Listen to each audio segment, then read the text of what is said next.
ওম নমো ভগবতে বাসুদেবায়। জয় শ্রীকৃষ্ণ। রাধে রাধে।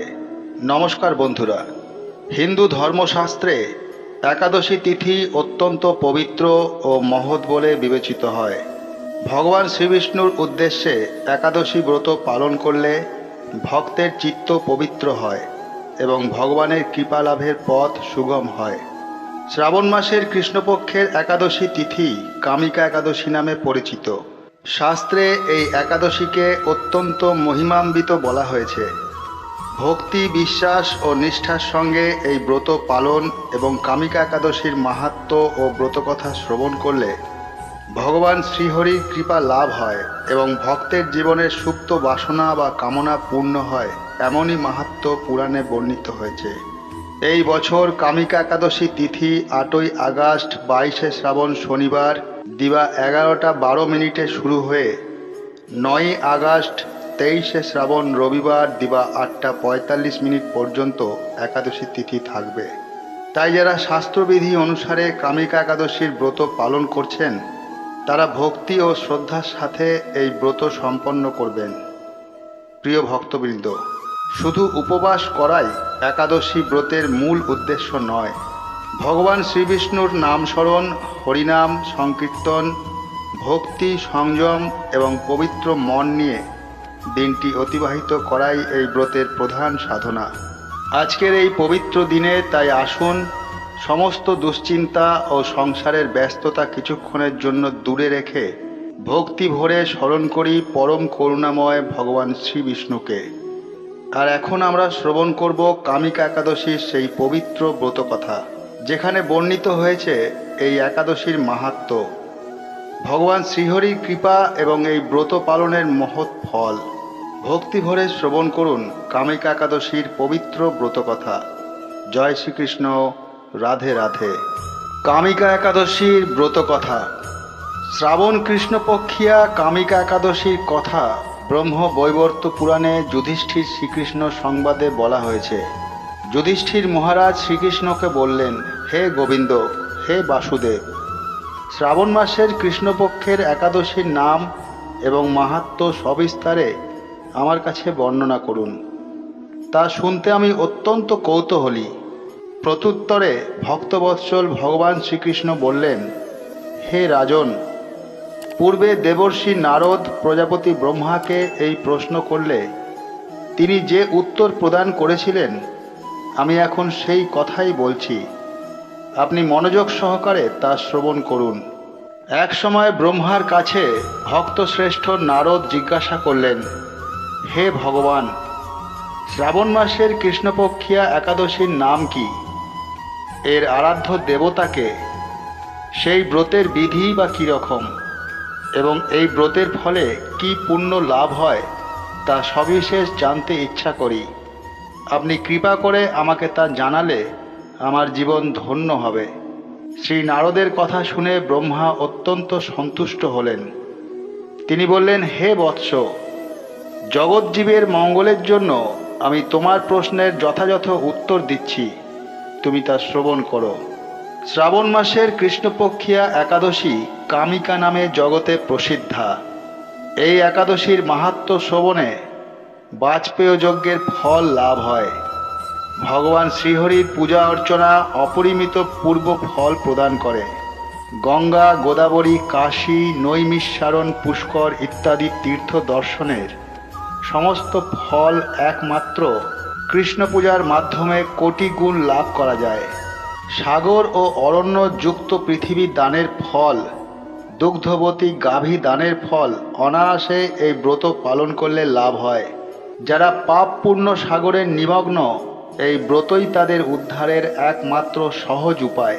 এই রকম পবিত্র পাপনাশক শ্রেষ্ঠ ব্রত আর জগতে নেই। শ্রীহরি স্বয়ং এই মাহাত্ম্য কীর্তন করেছেন। রাত্রি জাগরণ করে যারা এই ব্রত পালন করেন তারা কখনো দুঃখ দুর্দশাগ্রস্ত হন না। এই ব্রত পালনকারী কখনো নিম্ন যোনিপ্রাপ্ত হন না। কেশবপ্রিয়া তুলসী পত্রে যিনি শ্রীহরির পূজা করেন, পদ্ম পাতায় জলের মতো তিনি পাপে নির্লিপ্ত থাকেন। তুলসী পত্র দিয়ে বিষ্ণু পূজায় ভগবান যেমন সন্তুষ্ট হন, মণিমুক্তাদি মূল্যবান রত্ন মাধ্যমেও তেমন প্রীতি হন না। যিনি কেশবকে তুলসী মঞ্জুরি দিয়ে পূজা করেন তার জন্মার্জিত সমস্ত পাপ ক্ষয় হয়ে যায়। এ প্রসঙ্গে ব্রহ্মা বললেন, হে নারদ, যিনি তুলসীকে প্রত্যহ দর্শন করেন তার সকল পাপ রাশি বিদরিত হয়ে যায়। যিনি তাকে স্পর্শ করেন তার পাপ মলিন দেহ পবিত্র হয়। তাকে প্রণাম করলে সমস্ত রোগ দূর হয়। তাকে জল সিঞ্চন করলে যমও তার কাছে আসতে ভয় পান। শ্রীহরি চরণে তুলসী অর্পিত হলে ভগবত ভক্তি লাভ হয়। তাই হে কৃষ্ণ ভক্তি প্রদায়িনী, তোমায় প্রণাম করি। যে ব্যক্তি হরিবাসরে ভগবানের সামনে দীপ দান করেন, চিত্রগুপ্ত তার পুণ্যের সংখ্যা হিসাব করতে পারে না। তার পিতৃপুরুষেরাও পরম তৃপ্তি লাভ করেন। শ্রীকৃষ্ণ বললেন, হে রাজন, আমি আপনার কাছে সর্বপাপ হারিণী কামিকা একাদশীর মাহাত্ম্য বর্ণনা করলাম। অতএব যিনি ব্রহ্মহত্যা, ভ্রূণ হত্যা, পাপ বিনাশিনী, মহাপুণ্য ফল দায়িনী এই ব্রত পালন করবেন ও এই মাহাত্ম্য শ্রদ্ধা সহকারে পাঠ অথবা শ্রবণ করবেন, তিনি সর্বপাপ থেকে মুক্ত হয়ে বিষ্ণু লোকে গমন করবেন। অথ কামিকা একাদশীর ব্রতকথা সমাপ্ত। এবার সবচেয়ে গুরুত্বপূর্ণ, কখন পালন করবেন। একাদশী তিথি 9 আগস্ট সকাল 8:45 পর্যন্ত থাকবে। কিন্তু এর অর্থ এই নয় যে সকাল 8:45 উপবাস ভেঙে ফেলতে হবে, কারণ পালন হবে দ্বাদশী তিথিতে। 10ই আগস্ট সূর্যোদয়ের পর এবং দ্বাদশী তিথি শেষ হওয়ার আগে। কিভাবে পালন করবেন? 10ই আগস্ট সকালে ঘুম থেকে উঠে স্নান করে প্রথমে ভগবান বিষ্ণুর পূজা করুন।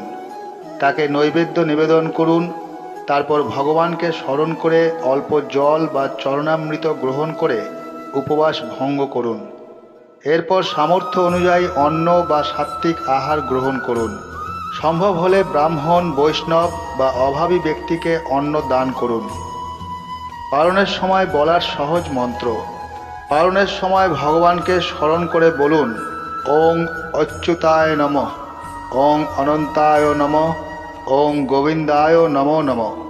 তারপর বলুন, হে ভগবান শ্রীহরি, আপনার কৃপায় আমার কামিকা একাদশী ব্রত সম্পূর্ণ হলো। আমার সমস্ত অপরাধ ক্ষমা করুন এবং আপনার চরণে ভক্তি প্রদান করুন। একটি অত্যন্ত গুরুত্বপূর্ণ কথা, অনেক ইউটিউব ভিডিওতে একাদশীর নামে এমন অনেক নিয়ম বলা হয় যেগুলিকে সরাসরি শাস্ত্রের অমোঘ বিধান বলা ঠিক নয়। অমুক কাজ করলেই ব্রত নষ্ট, অমুক ফল না খেলে পাপ হবে, এই ধরনের প্রতিটি বক্তব্যের জন্য নির্দিষ্ট শাস্ত্রীয় প্রমাণ থাকা দরকার। কামিকা একাদশী আমাদের শেখায় ভগবানকে পাওয়ার জন্য সবসময় বড় বড় আয়োজনের প্রয়োজন হয় না। একটি তুলসী পাতা, একটি প্রদীপ, একটু ভক্তি আর শ্রীহরির নাম, এই সামান্য উপাসনাও ভগবানের কাছে অমূল্য হয়ে উঠতে পারে। পদ্মপুরাণের কামিকা একাদশী মাহাত্ম্যে তুলসী ও দীপদানের যে বিশেষ মাহাত্ম্য বর্ণিত হয়েছে তা আমাদের মনে করিয়ে দেয় ভক্তির মূল বাহ্যিক ঐশ্বর্যে নয়, ভক্তের আন্তরিকতায়। তাই আসুন 9 আগস্ট 2026 এই পবিত্র কামিকা একাদশীতে আমরা সকলে শ্রীহরির নাম স্মরণ করি। বলুন, ওম নমো ভগবতে বাসুদেবায়। হরে কৃষ্ণ, হরে নারায়ণ, জয় শ্রীহরি। আশা করি এই ব্রতকথাটি শ্রবণ করে আপনাদের ভালো লেগেছে। যদি ভালো লেগে থাকে একটি লাইক করে দেবেন এবং কমেন্ট বক্সে জয় শ্রীকৃষ্ণ ও রাধে রাধে লিখতে ভুলবেন না এবং আপনজনদের মধ্যে শেয়ার করে দেবেন। আর এই ধরনের ভিডিও আগামী দিনেও পাওয়ার জন্য চ্যানেলটিকে সাবস্ক্রাইব করে পাশে থাকা বেল আইকনটিকে প্রেস করে দেবেন। সবাই সুস্থ থাকবেন, ভালো থাকবেন। ধন্যবাদ। জয় শ্রীকৃষ্ণ, রাধে রাধে।